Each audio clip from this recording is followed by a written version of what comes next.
തെരഞ്ഞെടുപ്പ് പ്രചാരണ അവസാന ആഴ്ചയിലേക്ക് കടക്കുമ്പോൾ ആലത്തൂരിൽ 3 മുന്നണികളും പ്രതീക്ഷയിലാണ്.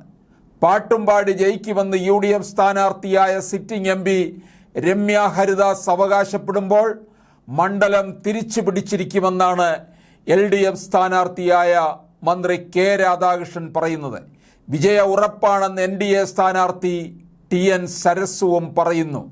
MP എന്ന നിലയിലുള്ള മികച്ച പ്രവർത്തനത്തിൻ്റെ ആത്മവിശ്വാസവുമായിട്ടാണ് രമ്യ ഹരിദാസ് 2ാം ഊഴത്തിന് വോട്ട് തേടുന്നത്. താനൊരു പാർട്ട് ടൈം MP ആയിരുന്നില്ല, ഫുൾ ടൈം MP ആയിരുന്നെന്ന് രമ്യയുടെ വാക്കുകളിൽ ഈ ആത്മവിശ്വാസമുണ്ട്. 5 വർഷം കൊണ്ട് 17 കോടി ചെലവിട്ടെന്നും മുൻ MP ചെലവിടാതിരുന്ന 3 കോടി ഉൾപ്പെടെ പദ്ധതികൾക്കായി ചെലവഴിച്ചെന്നും 5 വർഷത്തിനിടെ 1734 കോടിയുടെ കേന്ദ്രാവിഷ്കൃത പദ്ധതികൾ നേടിയെടുത്തെന്നും രമ്യ പ്രചാരണത്തിൽ അഭിമാനത്തോടെ പറയുന്നു. വികസനത്തിൽ ഊന്നിയാണ് മണ്ഡലത്തിൽ UDFന്റെ പ്രചാരണം. കാർഷിക പ്രശ്നങ്ങളും വന്യമൃഗശല്യം ഉൾപ്പെടെ ജനങ്ങളെ ബാധിക്കുന്ന പ്രശ്നങ്ങൾ യഥാസമയം ലോക്സഭയിൽ ഉന്നയിച്ചു.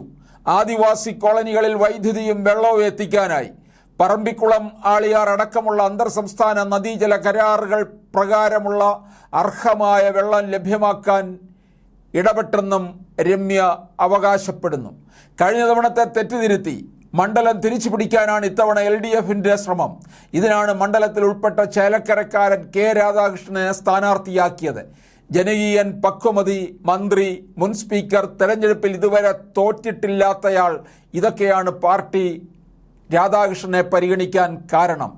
നെഗറ്റീവ് ഘടകങ്ങളും കുറവ്. അദ്ദേഹത്തിൻ്റെ സ്ഥാനാർത്ഥിത്വത്തോടെ പാർട്ടി പ്രവർത്തകരിലും ഉണർവുണ്ട്. എന്നാൽ ചില പ്രാദേശിക കാര്യങ്ങളിൽ രാധാകൃഷ്ണനോട് ജനങ്ങൾക്ക് വിയോജിപ്പുണ്ട്. ചേലക്കര അന്തിമഹാകാളൻകാവിൽ വെടിക്കെട്ട് അനുമതി ലഭിക്കാത്തതിൽ സ്ത്രീകൾ ഉൾപ്പെടെ ഒരു വിഭാഗം അസംതൃപ്തരാണ്.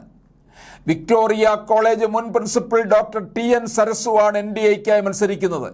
സർവീസിൽ നിന്ന് ഡോക്ടർ സരസു വിരമിച്ച ദിവസം SFIയുടെ നേതൃത്വത്തിൽ പ്രതീകാത്മക കുഴിമാട ഒരുക്കിയത് അന്ന് വലിയ വിവാദമായിരുന്നു. കേന്ദ്രത്തിൽ BJP തന്നെ അധികാരത്തിലെത്തുമെന്നും ആലത്തൂരിൽ വികസനമുണ്ടാക്കാൻ സരസുവിനെ വിജയിപ്പിക്കണമെന്നും NDA പറയുന്നു. മോദി ഗ്യാരണ്ടിയിൽ ഊന്നിയാണ് പ്രചാരണം. ഒരേ തൂവൽ പക്ഷികളായ LDFനെയും UDFനെയും ജനങ്ങൾ തിരിച്ചറിഞ്ഞെന്നും BJP മാത്രമാണ് പ്രതീക്ഷയെന്നും NDA സ്ഥാനാർത്ഥി TN സരസു പറയുന്നു. കഴിഞ്ഞ തവണ NDA 89,837 വോട്ടുകളാണ് നേടിയത്. കർഷകരുടെയും കർഷക തൊഴിലാളികളുടെയും നിർണായക വോട്ടുകളുള്ള ആലത്തൂരിൽ ഇത്തവണ നടക്കുന്നത് പൊരിഞ്ഞ പോരാട്ടമാണ്. 2008 മണ്ഡല രൂപീകരണ ശേഷം നടന്ന തെരഞ്ഞെടുപ്പുകളിൽ 2009, 2014 തെരഞ്ഞെടുപ്പ് ബിജുവാണ് ജയിച്ചത്.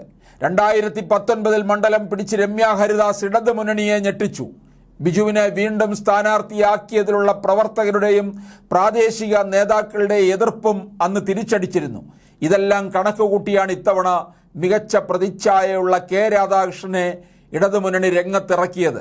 കഴിഞ്ഞ തവണത്തെ പോലെ പാട്ടുപാടിയാണ് ഇത്തവണയും രമ്യ ഹരിദാസ് MPയുടെ പ്രചാരണം. പാട്ടുംപാടി ജയിച്ച് ഡൽഹിക്ക് പോകാമെന്ന് രമ്യ പറയുന്നുണ്ട്.